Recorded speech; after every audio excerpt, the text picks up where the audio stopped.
Your house is worth whatever it's worth, right? Whoever sells it. Wrong. I'm Charlie.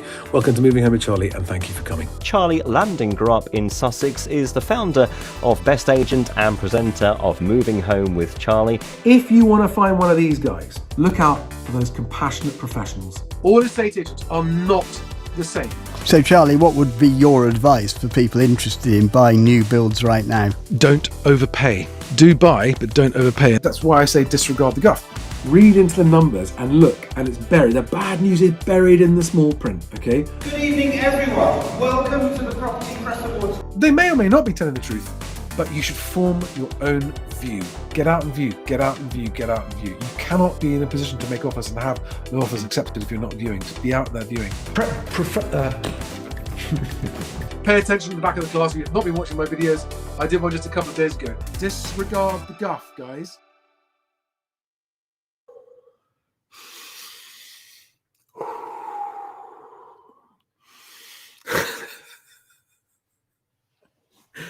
Good evening, everybody. I am well-known doom-monger and scaremonger, Charlie Lambdin, and this is Moving Home with Charlie, and welcome to another live stream where I've got not only Housing Stig, also known as, well, actually, no, Alex Groundwater, known as Housing Stig, but also two other guests waiting in the wings, ready to join. First of all, two warnings. There will be swearing on tonight's live stream. So if that offends you, please be aware, heads up now, there is going to be profanity because I'm going to find it difficult to express myself clearly enough without it this evening. Okay, so that's point number one. Point number two, this live streaming is being done via my mobile phone's internet connection, which sometimes has a really fast connection, as I think it is right now, and other times it doesn't. So apologies in advance if there are interruptions to the speed. Now, this evening, all my regular viewers are welcome. All my new viewers are extra welcome. Thank you very much and welcome to the channel. But I am here specifically to address the doubters. Let me first define doubters.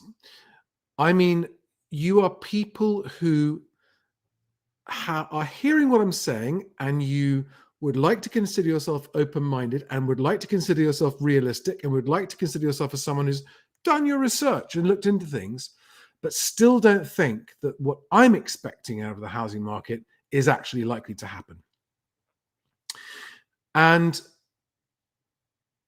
I want to be really, really clear about the reason for doing tonight's live stream. I actually had a conversation with Alex earlier today saying, it feels like I'm beating my head against a brick wall, and I'm not really sure that it's actually worth trying to help. And he roared with laughter and said, now you're getting it. In other words, there's no point. There's nothing anyone can do. We'll come on to that in a minute and hear Alex repeat that in his own words. But so there is a group of people who are beyond help, which are the I affectionately call the idiots, who just, well, it's simple. It's simple. That's a classic sign of someone who has not done their research. Nothing about the housing market is simple, right? So anyone who starts a comment under a video about the housing market going, it's simple, is someone who wishes it was simple so they could understand it, but hasn't done that research. Because anyone who does any amount of research will very, very quickly find there is nothing simple. It's not supply and demand. It's simple, it's supply and demand. No, it's not. And for those of you who think you know, because it's supply and demand and it's simple, I can't help you. And best of luck, right? Lots of love, best of luck.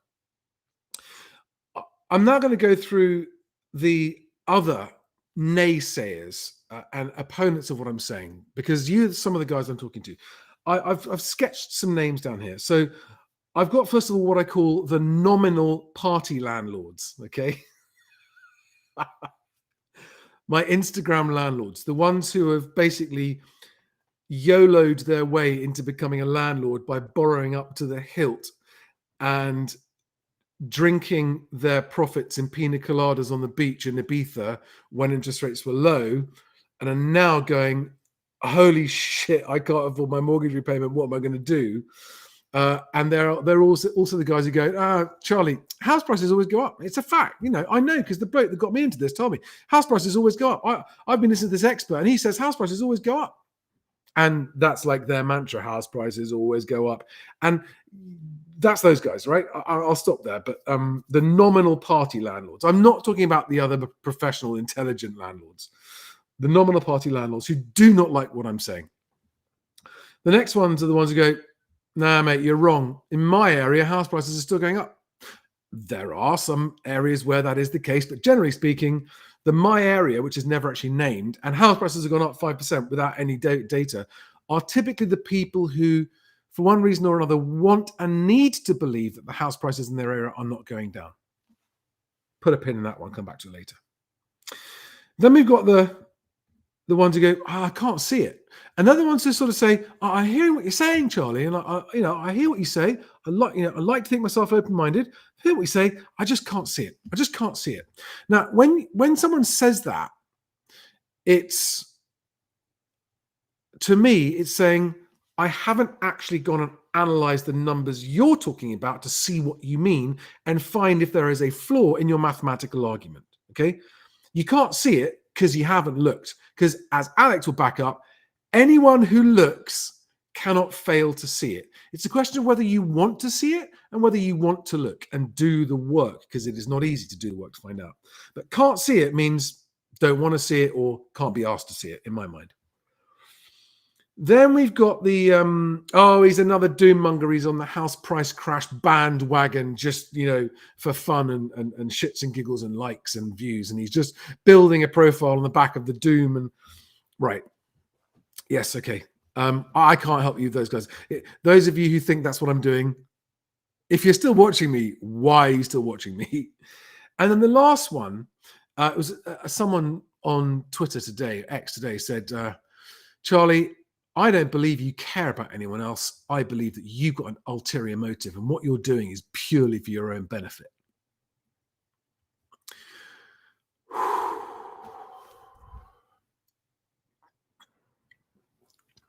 I'm not even going to respond anymore to that one. So, to those of you who are in the middle of a move, considering a move, buying or selling, doesn't matter, first-time buyer, buying and selling, just selling, anything else, the message I want to get across in this video is nothing to do with whether house prices are going up or not. It's about the fact that the housing market has ceased to function correctly and house prices are coming down, which is a problem for some people, not for others. And there are a lot of people who are doing their research and concluding that, well, Halifax says prices are going to come down 10%. I mean, they wouldn't say that unless they knew what they're talking about. And they're saying it's already come down 5%, so it's probably going to come down another 5%. Okay, so yeah, if we buy now, it might come down another 5%, so we'll probably be fine. And the OBR, the Office of Budget Responsibility, says coming down 10%. So yeah, 10%, we're okay with that. Okay, fine. In a video last week, I think I showed some evidence that whatever Halifax says in its house price report, it tends to turn out worse than they said. So, for example, a year ago, they didn't say house prices are going to fall in the next 5% the next year. But now they've said house prices have fallen in the last 12 months. They didn't say it a year ago. So this Sunday, just gone, I did an exercise where I put myself into the position of someone who's thinking of buying a home. So someone who's not had any involvement in the industry, someone who's just a completely uninitiated first-time buyer, or someone who's thinking of maybe I've seen a couple of headlines about house prices coming down. Maybe I need to look into that. And so thinking about selling. And they've gone to the Sunday papers and they've looked through all of the Sunday papers to try and get a balanced view from the press about what the housing market is doing. Now, most of you who've been following me for a while will know that I have been saying for over a year that house prices are going to collapse. And that the things that I've said are going to happen are happening. There's a big lag on time delay, reporting. As it's coming out, it's showing that what I expected is going to be true.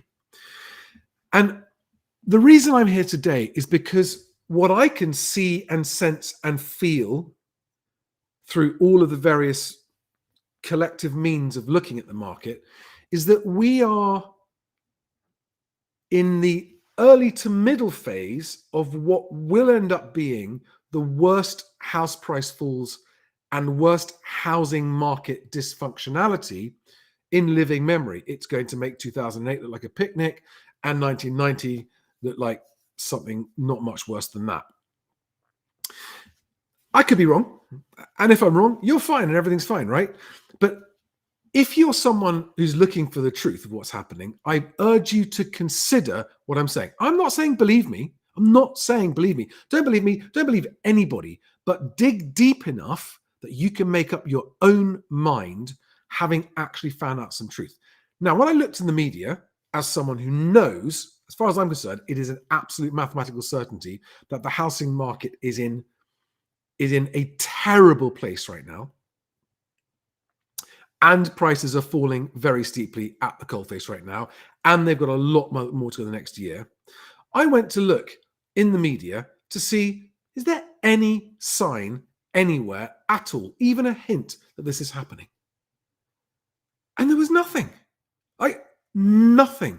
There was 10 top places to buy if you're a first-time buyer, and how to do clever stuff with your garden, and all of the normal shit that we get all the rest of the time when the market's normal. It was all there.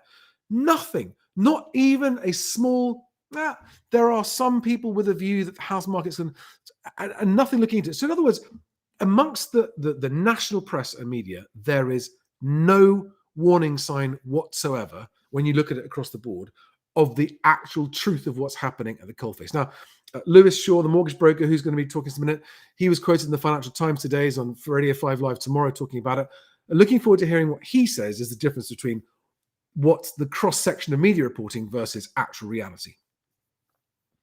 So my fear, right?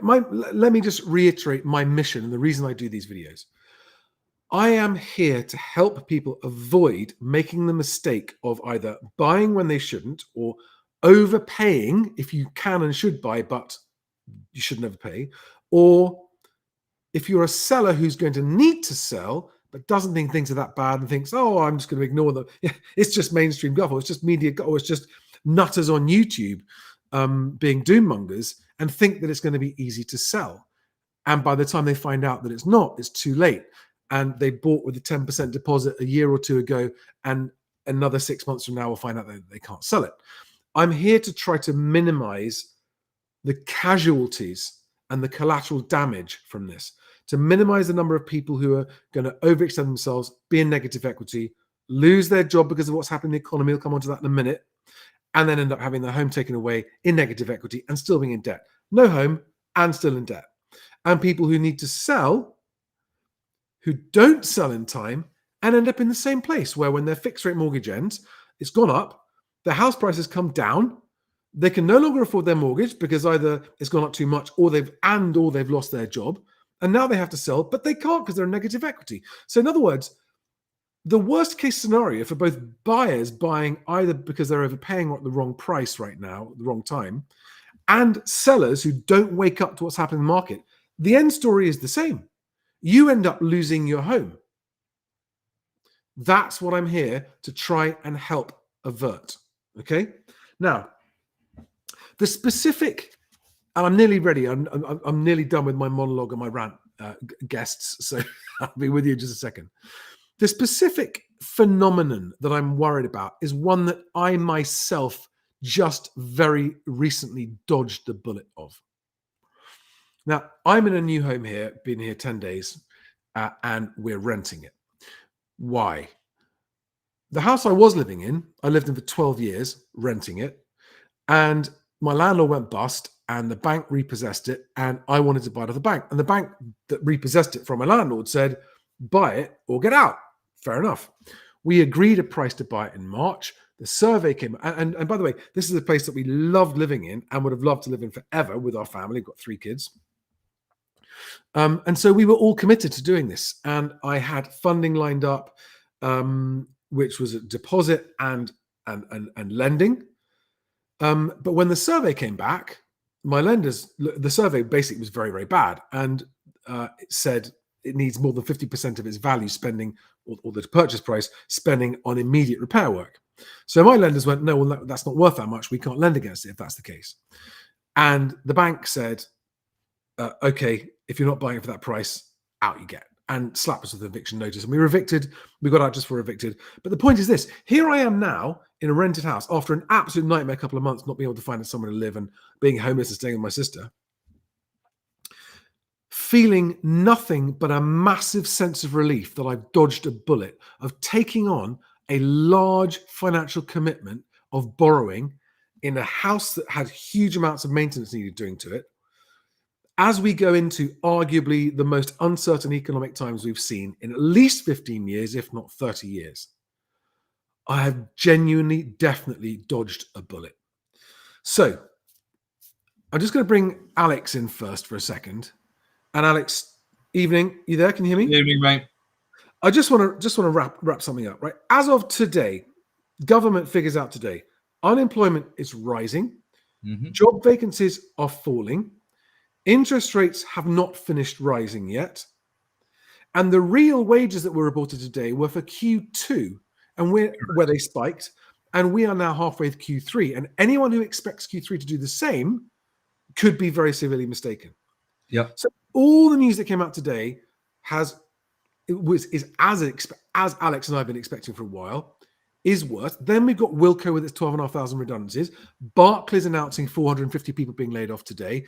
And it goes on and on and on and on. And I can just see the majority of people sleepwalking like zombies into a fucking bloodbath apocalypse of an economy and a housing market. And that's where I'm going to shut up and ask Alex let's just segue like this, right? When we spoke earlier, I said to you, it's like the fucking Titanic.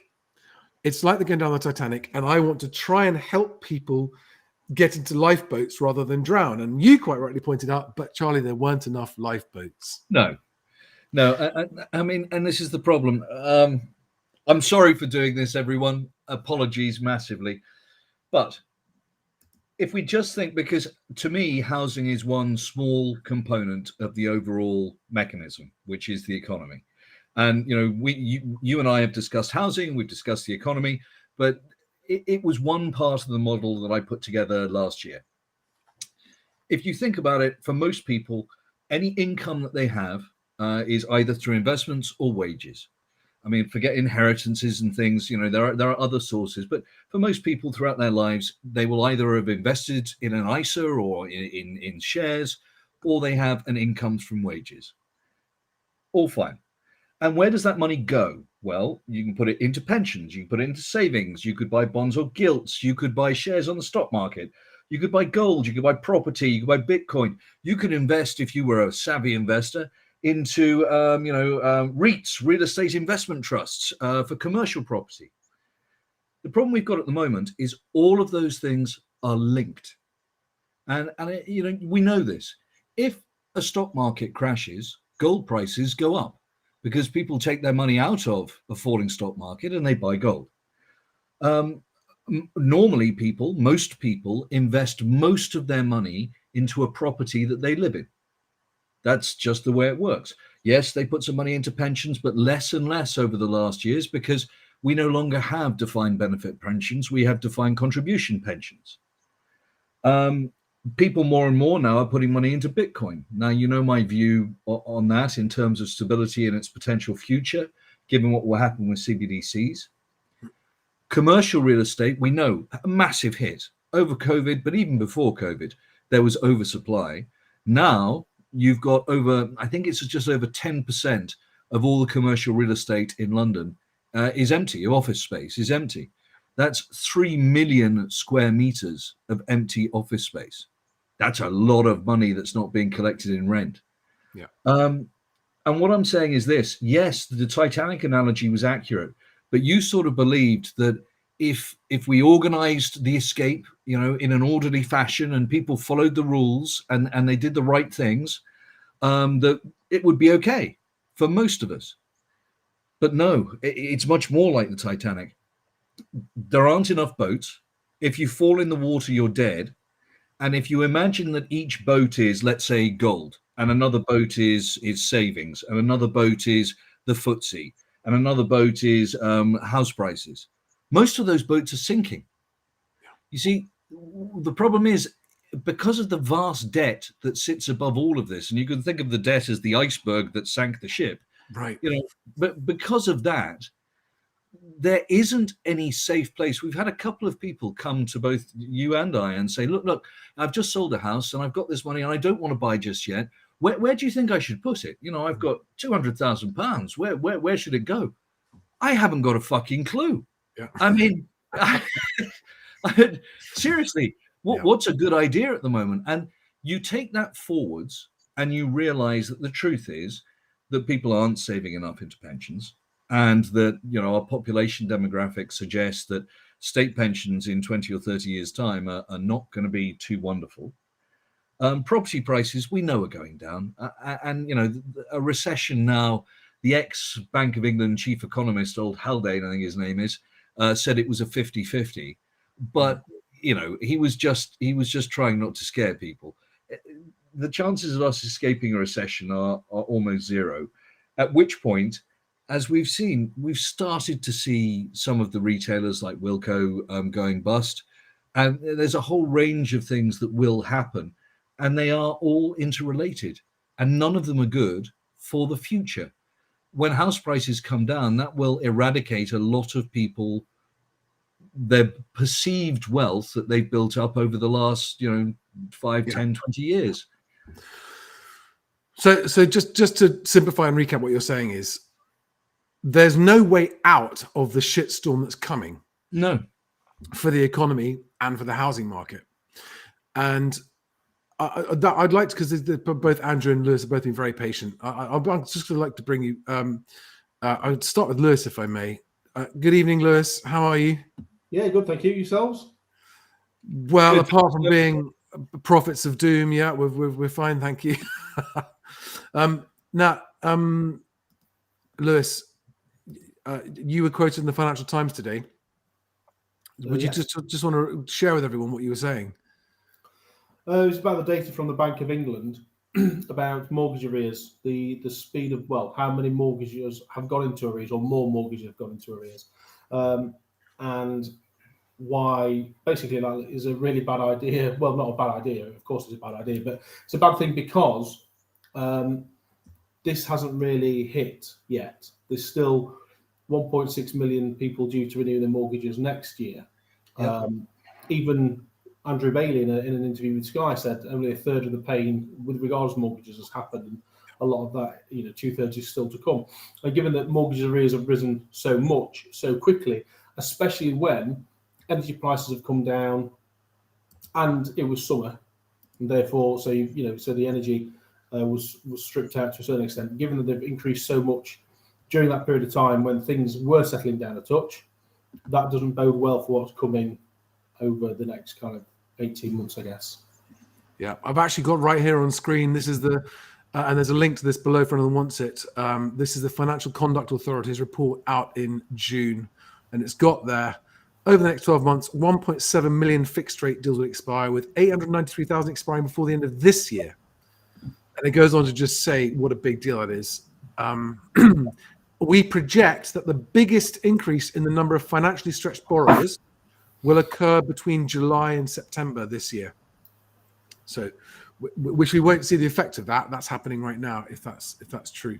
So, I mean, Lewis, would you just characterize? I mean, how well or badly is the housing market functioning from your point of view as a mortgage broker now, and how safe or dangerous do you think it is for people borrowing right now?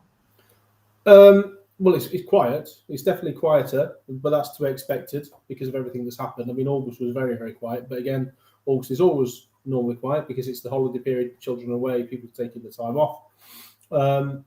There's normally a bounce in September, especially when now that all the children have gone back to school, everyone's back at work. So we expected, just a seasonal bounce to things to kind of push on generally. That's happened all the time that I've been doing the job.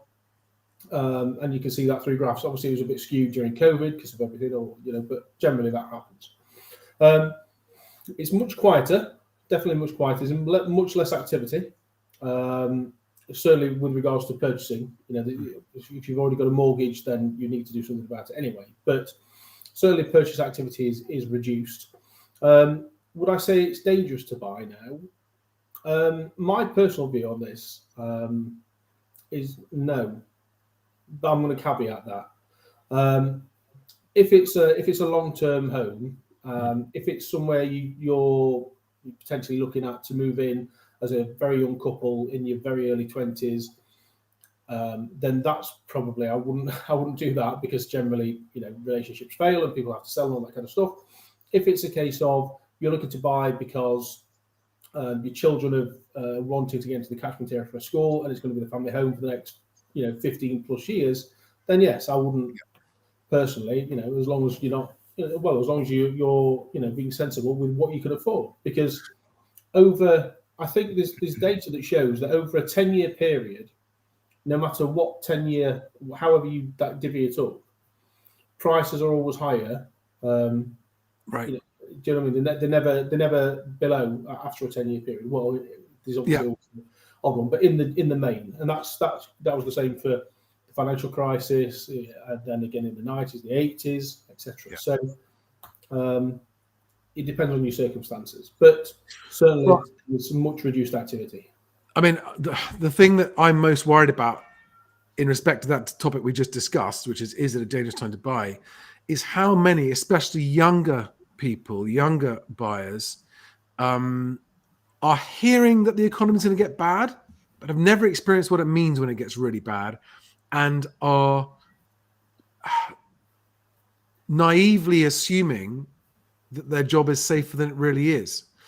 And that their industry is not going to be affected and that kind of stuff. It's one of those things that people can't see. They've never experienced sort of big layoffs before in their sector. And I really worry that how many people are going to be caught unaware by that, because no one wants to think that they're at risk.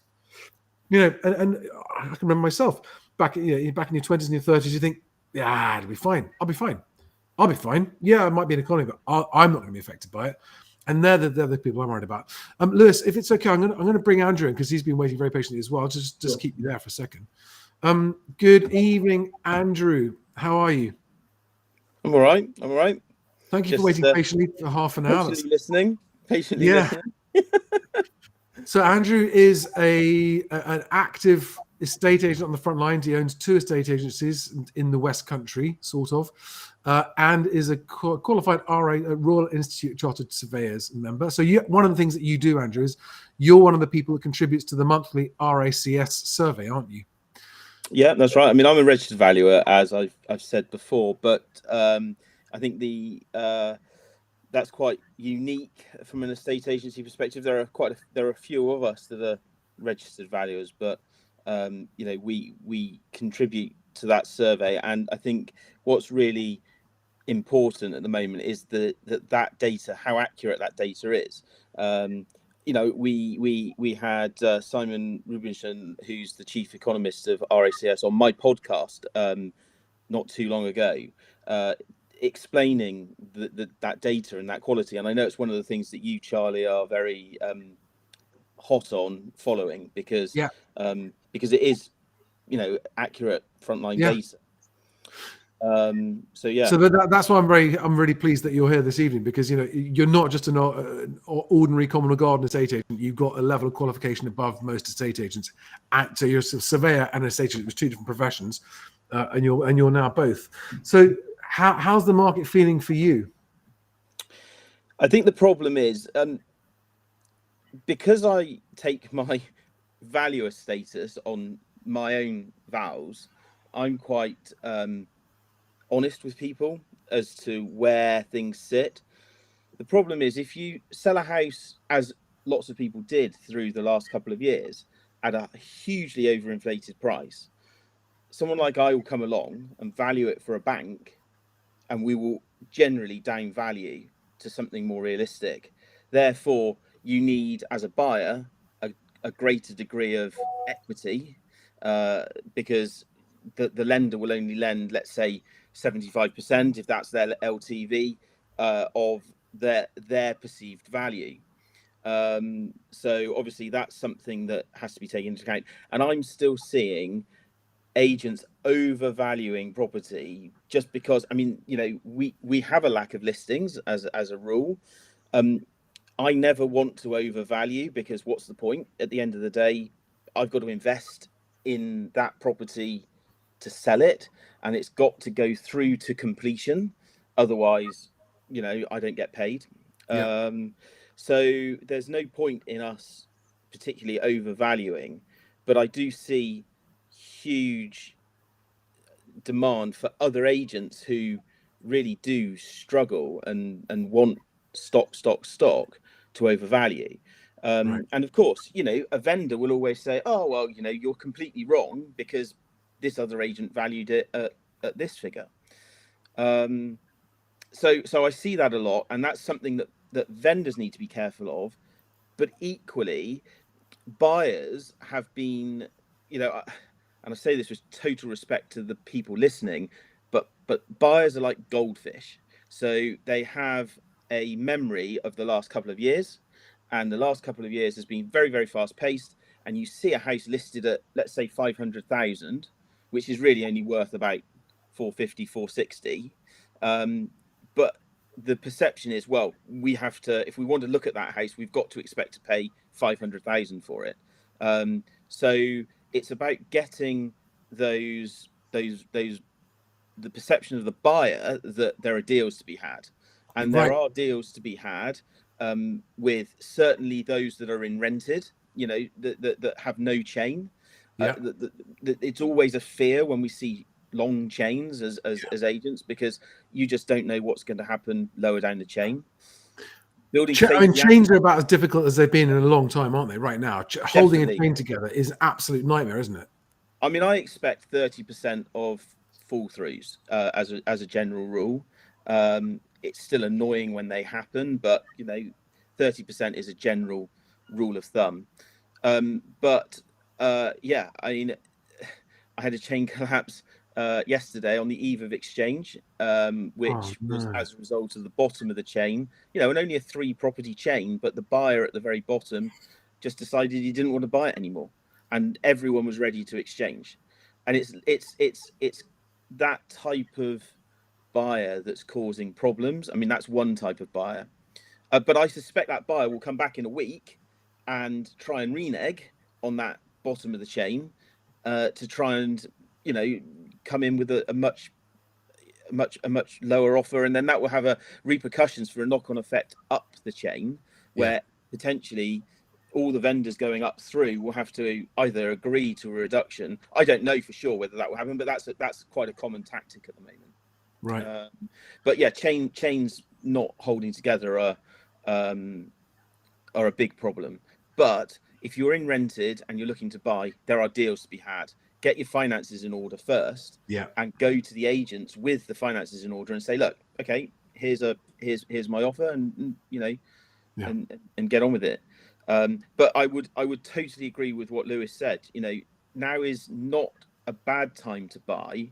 I think you have to look at buying now in a sense that you buy for the now. Don't buy for, you know, don't think, oh well, I need to wait and go back and you know, and all that. I think that's the that's something to take into account. But there are good deals. Well, I mean, with great affection and respect to both of you, you know, you are both in a business where you make a living because people need to buy houses and stuff, and so I don't disagree with what you're saying, that if you're buying as a home and staying long term and you can afford it, I completely agree. Definitely buy. And if you are rented and you've got your finances, there are deals to be had, and provided you're very cautious and you get yourself what really feels like a safe price in this market, absolutely. But I don't think I wouldn't agree that now is a good time to buy generally compared to the normal general times in the market. Now is arguably the most dangerous time for a lot of people to buy. People who would normally just come along and go, hey, I've got a 10% deposit and I've got a mortgage, I want to buy somewhere. and everyone will go, okay, cool, that's great, we're going to get you somewhere, and they go out and eventually they find somewhere and buy somewhere. That kind of person is at much greater risk right now than they would be in normal market conditions. So I think I just want to caveat what you've both said about it's not a bad time to buy. Well, it depends who you are. There are people for whom it's a terrible time to buy. I agree with that, Charlie. It's buy for what you want, and if you it's everybody is different. Everyone has a very different set of circumstances. Yeah. But it's yeah. I think, and from a vendor's perspective, I would be very, very cautious of every agent who says, "Oh, we'll sell it within a week." It's still typical. It's still the typical agent of, we have to be honest and say, we don't know. We just don't know. Because it might sell within a day. Down valuations are happening a lot more now than normal, aren't they? So down valuations are happening a lot, and that can scupper a chain, can't it? And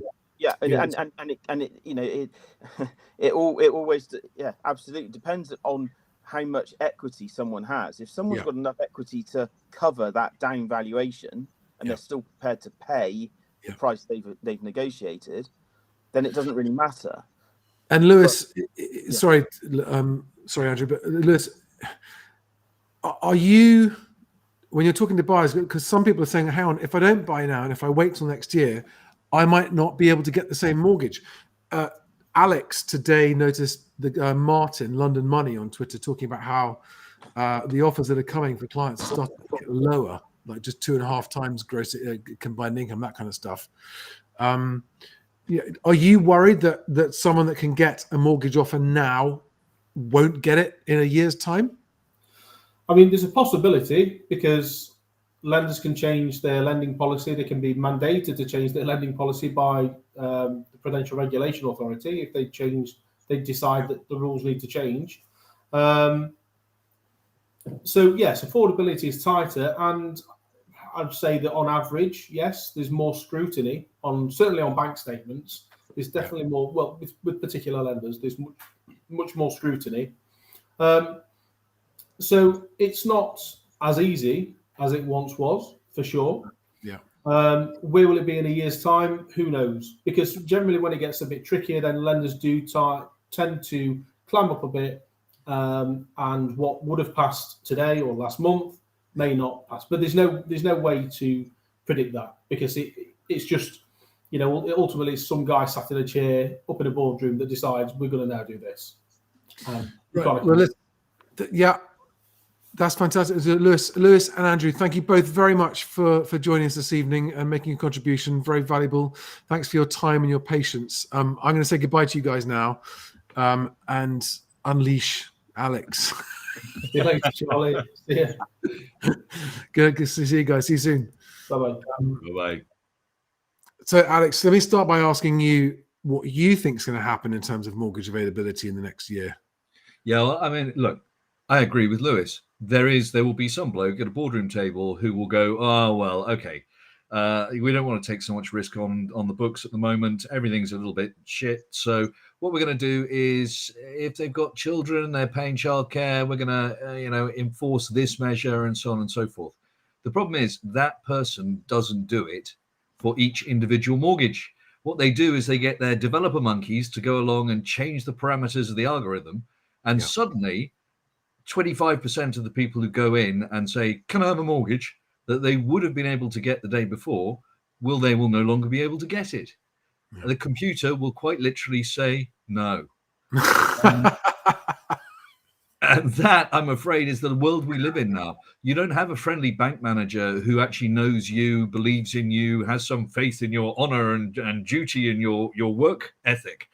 It will simply be a computer algorithm, which means that's why the credit crunch now is a blanket effect, and it will start happening. There is no doubt that lenders are going to reduce their risk profile. I can't see why they would do anything else unless the government were to underwrite the loans, and the government can't afford to do that. So a private bank is not going to go, yeah, that's okay. We could lose the money, but we'd love to see you in a new house. See, I wonder whether the media collectively, all of it, left wing, right wing, all the media collectively, and the journalists who write about the property market, the economy there, whether because their life is just reading data reports, isn't it? They've got to write articles based on official data, and it's always got to be that. They don't get to write opinion very much. So when it comes to the housing market, they're always writing about out-of-date stuff. Yes, it's always late. I wonder whether or not the consensus amongst them is the same. I mean, if I had to characterize the problem consensus, it's this. Yeah, we can see house prices are coming down, but they're not going to come down much more. Yeah, 35%. No way, that's not going to happen. No, we're halfway there. We're halfway there, Charlie. I know. I fucking know. I'm well aware of this, but with the time lag, the reporting time lag doesn't tell us that. No, sorry. I mean, from the 5% that they're accepting, we're only going to hit 10%, so we're halfway there. Any more than 10%, never a chance. And so some people are going, well, I mean, let's just give Charlie some slack here and go, okay, let's say maybe they're going to fall 20%. I've seen so many comments like that. Yeah, they could come down 20%, peak to trough, but that still just takes us back to pre-pandemic. Again, getting the maths wrong, because 20% up from 500,000 is not the same as 20% down from 600,000. No. That takes you lower, obviously. Well, there's a little trick to that, just for anyone who's interested. If you go up 20 and down 20, just multiply the two together. 2 times 2 is 4, and the percentage drop is 4%. If you went up 30 and down 30, you've actually come down 9%, 3 times 3. So you don't need to be a maths genius. It's a very simple little trick, and it will let you know immediately. But to those people who are thinking worst case 20%, and then they they have an offer accepted 10% below asking price. Yeah. The story they're telling themselves in, well, I've got 10% of asking price, so I'm already halfway to the worst case that Charlie's saying of 35%, which I'm now calling 20%. So that's okay.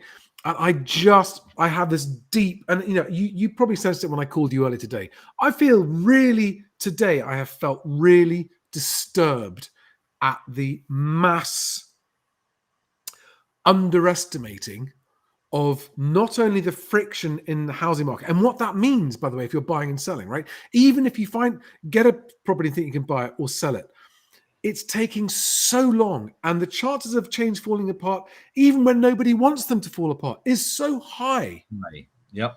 It just means that moving is, put aside the financial thing, like the people I had a call with this morning, a one-to-one call, and they were in a comfortable position, and I just said, so you like the house you're in a comfortable position, you agree that we're going into really uncertain economic times, and you're thinking of selling? Why? Why would you? You have a house. I mean, yes, I can see that there are things you'd like. They're nice to have. You've seen the meme, Charlie. I want problems always. That's the only reason they could be thinking like that. Yeah, and again, the official figures say, well, unemployment's on the rise and job vacancies are falling. But that data is lagged. It's delayed. And almost anyone you talk to, except for a few people who are in lucky industries that are experiencing growth, but they're in the minority, most people are going, yeah, I have actually had I've got friends who've been laid off, and I've got a reduction in my own work, and this, but this, that's okay. That's kind of, people said that would happen. They're not understanding that this is just the beginning of what's going to be absolute carnage as far as the economy is concerned. I think, and you think, but nobody will say it, because if you are a national media journalist and you say that, you instantly get branded as a I was called a noisy outlier, which I still think is true. But anyway, no. What do you mean? Sorry, what's true? That you are a noisy outlier. Okay. So if noisy outliers are occasionally correct, I suppose history, as you were saying to me earlier, Charlie, you're wasting your fucking time. No one's going to listen. Anyway, so the thing that, from my perspective, taking a slightly wider view, the thing that concerns me the most is this. People go, oh, well, we'll just be back at pandemic levels, 20 up, 20 down. Okay, they're wrong. Obviously, that would be lower. But more importantly, during the pandemic, people used the fact that they couldn't spend any money to pay down an awful lot of debt. I mean, they paid down 16 billion pounds worth of credit cards, and they paid down 13 billion pounds worth of loans. That's nearly 30 billion pounds of debt that got wiped off. But you know what? Since sort of 22, it's all come back on again. And why has it come back on? Well, partly you can say cost of living crisis, yada, yada, yada. But it's also because they believed that their house prices had gone up so much that them borrowing other money wasn't a problem because they were making money day by day on their house. So it's been one of those false things where, oh, yes, house prices have gone up. Oh, well, they'll only come back down to where they were. But in the interim, people have gone, oh, but house prices have really gone up. So I can take that holiday or buy that car because it doesn't matter because my house is worth more. So people have made decisions in the last year and a half, let's say, that are not going to help them long term, but in the belief that their house is worth more. So when it does fall, even if it only fell 20%, which makes it 4% cheaper than it was before COVID, that is still going to be a massive impact when the interest rates on the debt that they've accumulated come back and bite them in the arse. Yeah. Well, you've also just reminded me of another topic, which is the number of times I've heard, yeah, Charlie, people just don't want to hear this. Now, let's just go there for a second, because of course nobody wants to hear that something they own is reducing in value. But just because you don't want to hear it, do you think that if you don't hear it, it means it's not happening? Or even if it's not what you want to happen, wouldn't you rather know? It's because it's almost as though these guys are going, no. If I don't hear you say it, then it's not happening. That tree did not fall. Those house prices are staying where they are. And this is what, to me, I find staggering, because I would want to know. Do you remember that line in The Godfather? Don Corleone insists on hearing bad news straight away. It's intelligent. It's sensible. Well, when people ask, what do you want to hear first, the good news or the bad news? Anyone who says the good news first, nuts. Yeah, you always hear bad news first. Always need the bad news first. Yeah, because then you can understand how to react to the good news. So, and whether these people are the people who own the media channels, because that's what I've been told. Charlie, you're not getting more media coverage because the owners just don't want it. They don't want that message going out. They don't want the public hearing house prices are falling. No, not yet. But again, it's like, so if you're fortunate enough to be wealthy enough to have a portfolio of properties, what are you saying? You'd rather people didn't find out so that they keep on buying and getting themselves into problems? You'd rather disadvantage other people than just accept the fact that your nice portfolio isn't as valuable as it was. In which case, again, I'm sorry, like, what? Honestly, that's the guy you want to be? Well, but people have obligations, and this is, I mean, I understand it. If let's pretend you're the grandparent, you were the lucky boomer, and you've done very well, and in your 50s you decided to buy a few buy-to-let properties and so on and so forth, and your daughter has come to you, and she's married, and she's got 2 kids, and the kids have now got to the age of 11, 12, whatever it may be. And she goes, I'd really like to send them to the school that you sent me to. And the father goes, well, that's fantastic. Well, and how much is that? Well, it's £15,000 per child per term. So we're talking about 100 grand a year. And suddenly, ultra rich boomer grandpa is going, well, that's okay. But then the kids at school, been there 2 years, got 3 years to go to do A-levels.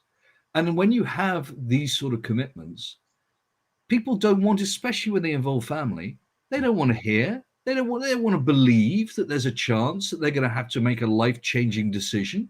Now, are those the ultra privileged that you were just talking about? Yes, of course they fucking are. Yeah. But that same concept for different things extends much further. It extends to a normal, 48-year-old who happened to have a kid very young, who is now 25 and would really like to move out into a flat with his new girlfriend.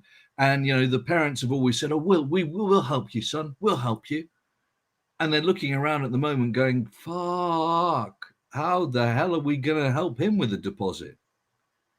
It's tough. It's human nature. But again, yeah, the thing is, if you are that rich grandpa boomer saying, don't worry, I'll take care of the school fees, but then actually you weren't, you said they don't want to hear it. Would you not want to know before you splashed out? Yes, would you not? I would. Of course you would. I would question anyone watching this is going, oh, I'm watching this, Charlie, because I want to be able to say I've heard what Charlie said and he's talking bollocks and I'm just discounting it. House prices aren't coming down. Everything's going to be fine. Like, what if you're wrong? Like, if I'm wrong, great for you and everyone else, right? Yeah. Consider that I'm right, be prepared, and if I'm wrong, fantastic. But if you're wrong, you're fucked. Like I said at the title of the video, either I'm wrong or you're fucked. Yeah, exactly. And it just, to me, this is like everyone, well, not everyone, a lot of people like to consider themselves intelligent. I, for one, do not. I genuinely don't. I consider myself just trying to keep on scraping myself off the bottom of the ignorant part because there's just so much I don't know. And I want to find out more. And never assume you know anything and never believe anything either. Only believe if you've seen the concrete evidence yourself. I just don't understand anyone who'd go, I don't want to come to terms with the fact that the things that I own are worth less than I thought they were. Yeah. How does that point of view help anyone? Anyway, I won't bang that drum anymore. So, guys, I've got some comments here that have come through that I would like to address.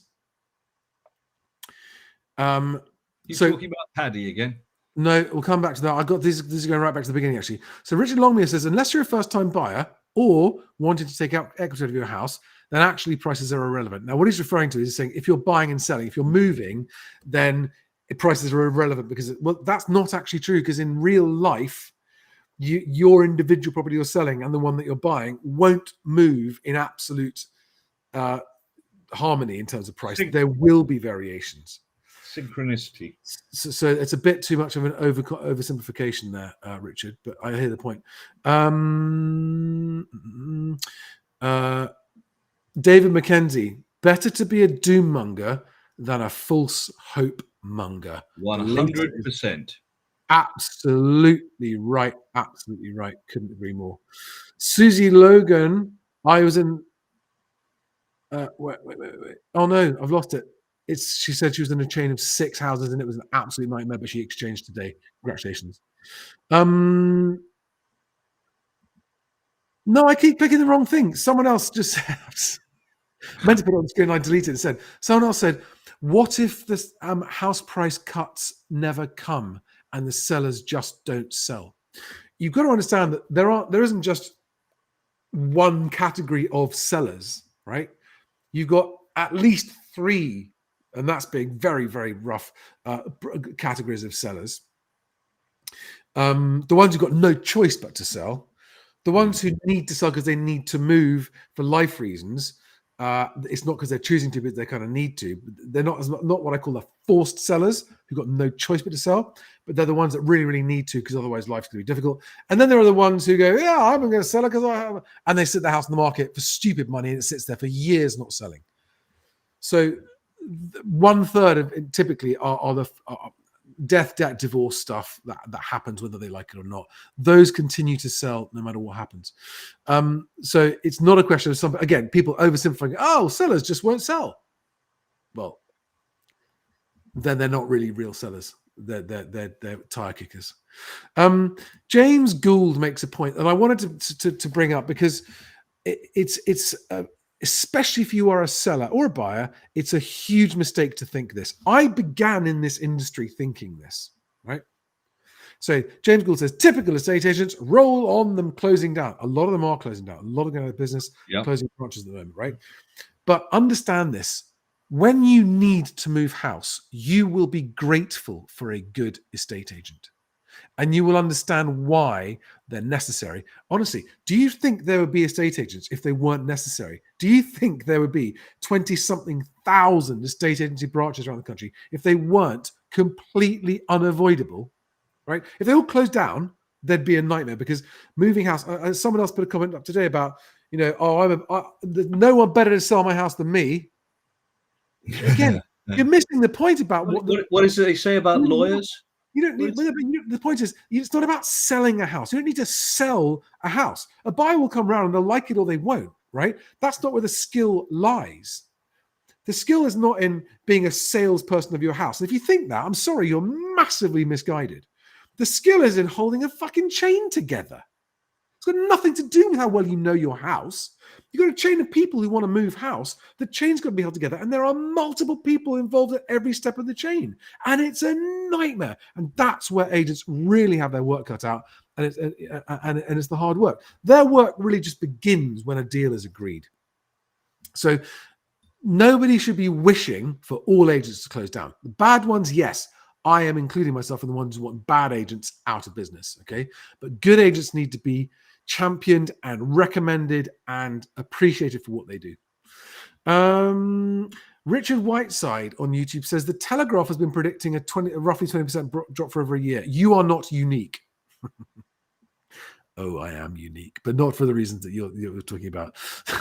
I'm joking, but I've never said I'm not unique. I've never said I'm unique. But they said 20%. I'm saying 35%. I think I'm the only one publicly, regularly saying 35% nominal drops. I think I am the only one there. There are other people who agree with me, I know, but they're not housing market commentators getting coverage in the media. I was in This Is Money yesterday, and it was the first time someone actually printed, Ed Magnus printed in the article, my 15 to 50% regional variations on the falls. It was the first time that's gone into print in a big publication, which is good to see, because that is exactly what I think. So, Richard, I'm not trying to be unique. That's not why I'm here. And there are other people I know. There are plenty of people out there warning about the housing market as well. But maybe the reasons are different. I'm genuinely here to try and avoid people getting on board the Titanic. They bought their ticket.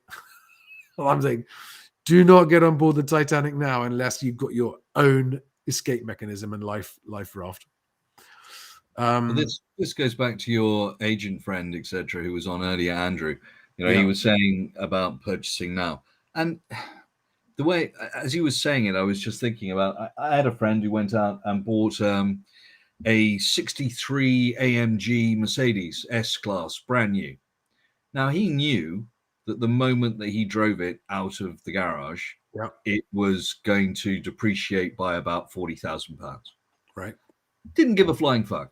No. He loved that car. He wanted that car. He could afford it. He planned on keeping it for 3 or 4 years. He got all the right spec. He checked with all the dealers to make sure what the most, the best spec for a second-hand buyer was.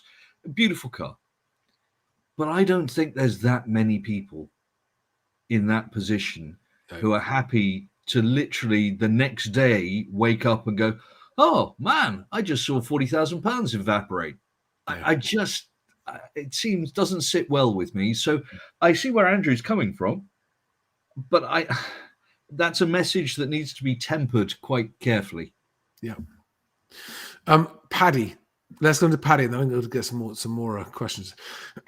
Inflation is going to pick up again. Rates are going to 10%, in my opinion, which actually reminds me to bring up. Where is it? Yes, this. You're going to hate me. Oil prices? Nope. Hang on. Oh, God, I clicked the wrong button. Sorry, 1 second. Here it comes. Here it comes. Here it comes. Here it comes. And there we have it. Yep. That's the last 6 months on the true inflation. So the point is, look at that increase recently, that sudden marked increase, having had quite a few sort of drops down. It's come from percent, but it's going back up.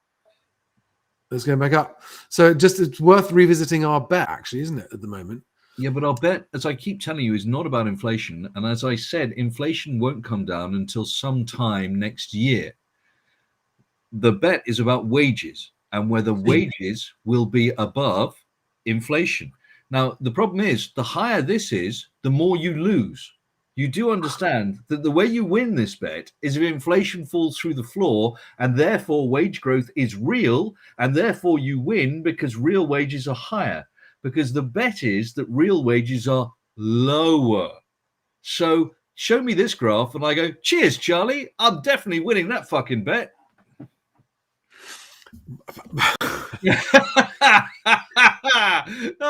The sword. Pluck that sword from my eye and insert it in your own. All right. So, and what about Charles Archer? So he's still calling 7%, isn't he? Paddy's saying 10%. He is, and I haven't. Look, I still, I've always said that I believed it would be between 5 and 6. Yeah. But bear in mind, that's a year old. Charles and I have a gentleman's agreement because he actually started at 8. So we have a gentleman's agreement that 7 is probably where it'll end, and we'll both therefore be wrong. He'll be wrong with his 8, and I'll be wrong with my maximum of 6. Okay. So we'll see. Yeah. Yeah. Oh, and Annie, it was Munchausen syndrome. It's just Charlie couldn't spell. There we are. I've got it there on the screen. Yes, that's better. Munchausen syndrome. Do you want to just remind anyone that wasn't watching the other day what Munchausen syndrome is? This is where sellers damage themselves simply by not reducing their price because their baby's so beautiful. There's no proxy. It's just them. And telling themselves stories. Yeah. Telling themselves stories about why the kitchen that they upgraded means it's worth more. Well, I tell you, that granite was hand carved by a man named Sven. Now, do we have any more questions about? Have we got anyone else to talk about? Like, what I want to do is I want to get more people to think very carefully before proceeding and to understand that moving house this year, even if you can afford it, is going to be very difficult. And just to be really cautious that you are comfortable with what you think is going to happen to the economy in the next year or two. For those of you who haven't watched it, go and look up the video called Death in Poverty, which is me and Alex talking about it, and Alex explaining his theory, which is coming true by the month at the moment. Where what did you say to him on the phone earlier? There just is no way out of this. It's been in the making. It's been coming down the pike for what? Over decades? 20 years. Yeah. Over 20 years. Well, look at it. There's two options, isn't there? Either interest rates go up or they go down, based on probably inflation either going up or going down. So if interest rates go down, that can only be because inflation has dropped away. Yeah. What that means is that we're heading into recession. What do we associate with recession? We associate unemployment, wage shrinkage, therefore more poverty. On the other hand, if inflation continues to be high and interest rates go up, then the amount of money, because the debt is so huge, I keep saying debt, because the debt is so huge, the servicing cost of those debts with higher interest rates means that people will have no money to spend in the economy. They won't be able to afford their houses, which will be repossessed. And yet again, we end up with homelessness and poverty. So it doesn't really fucking matter at this point, unless, and this has always been my point from the beginning, we can magic away at least a portion of that debt. We have to, ask our fairy godmother very nicely if she can wave her wand and just make some of that debt disappear so that servicing it, whether interest rates are higher or lower, doesn't cost us as much. And the only way that I see that we can do that is with CBDCs and the removal of cash from our system, a change in our entire financial system, which will then allow countries to talk to each other and agree an entire debt jubilee at a country and government level that allows the Western world to reset its profligate spending habits. And if you want to call that nihilistic, I go back and say, at least I could spell Munchausen syndrome. I would be absolutely astonished if that were to happen, because I cannot see anyone with the strength of character and leadership to actually get the right people around a table and get them all to agree. I know it happens, these things occasionally, but I mean, it's normally during wartime, isn't it, or just after a world war? Maybe that's why. Right. Maybe that's why some people think that there is a world war in the making. Well, that's what traditionally happens in these situations. I mean, traditionally, in this situation in the Western world, there would be a war.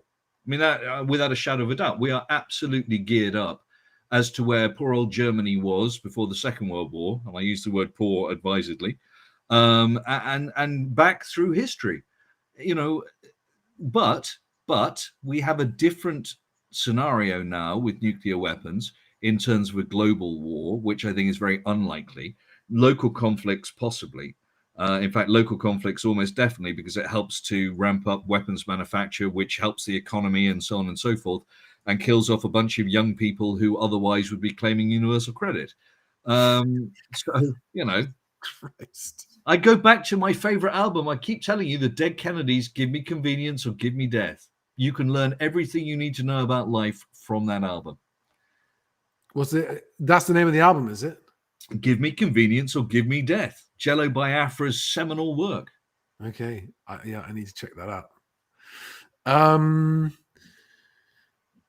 Okay. Ditchhead says, hi, Charlie and Stig.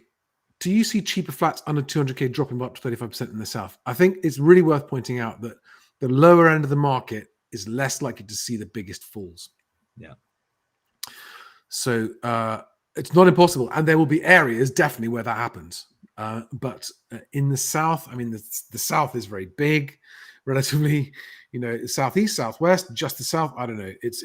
But generally speaking, as a rule of thumb, the biggest falls aren't likely to be at the lower bottom part of the market. Max Crooks, do you want to read this out? You guys are funny cunts. I know, and we smell terrible, but what can you do? Thank you, Max. Can we have Freddie Moses? Deflation. Yeah. So you're saying you know nothing, Jon Snow.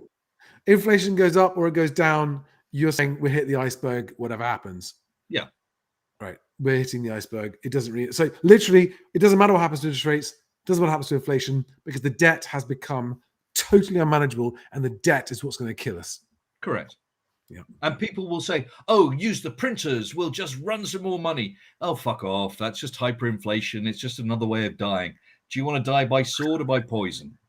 It doesn't really matter. Yeah. Freddie Moses?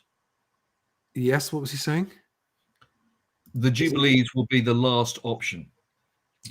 Oh, wait. Higher up or lower down? Lower down. 2106.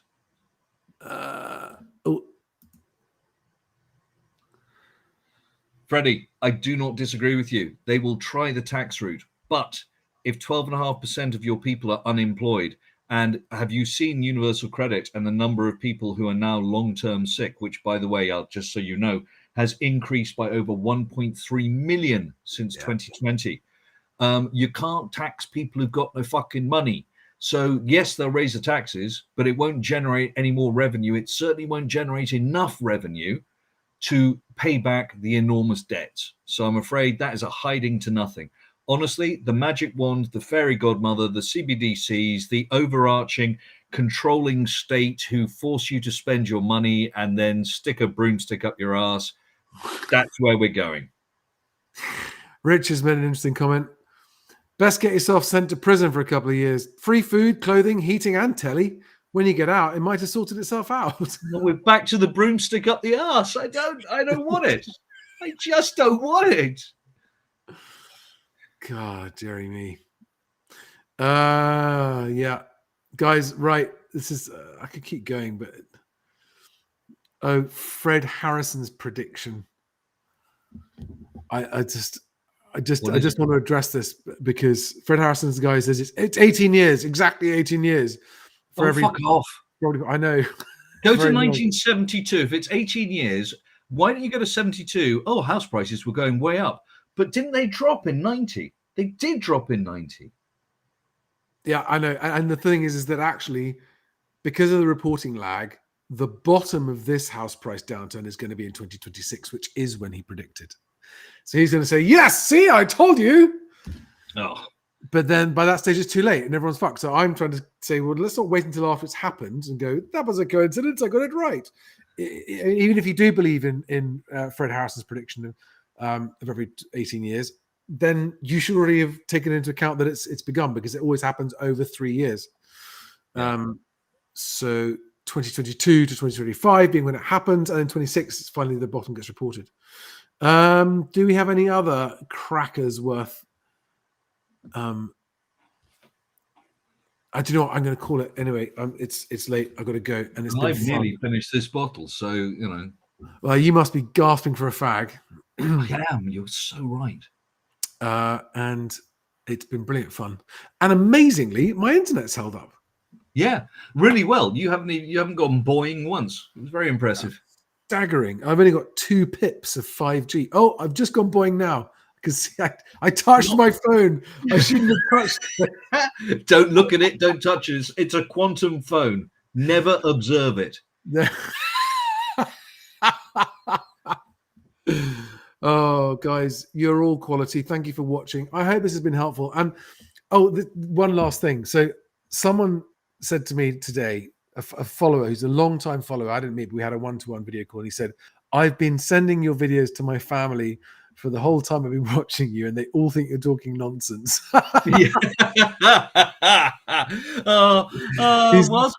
He said they're not listening. They're going to wish they had. But I just thought to myself, if that's the problem, it's like people might be spreading my videos around, people watching going, but he's saying, oh, house prices are foot, la, la, la, la, la, la, la. It's nonsense. I don't want to hear it. But he said something about being the best kicker in Britain. Anyway, Swift, yes, prices did drop in 90. Now go back and have a look at 72, which was 18 years earlier.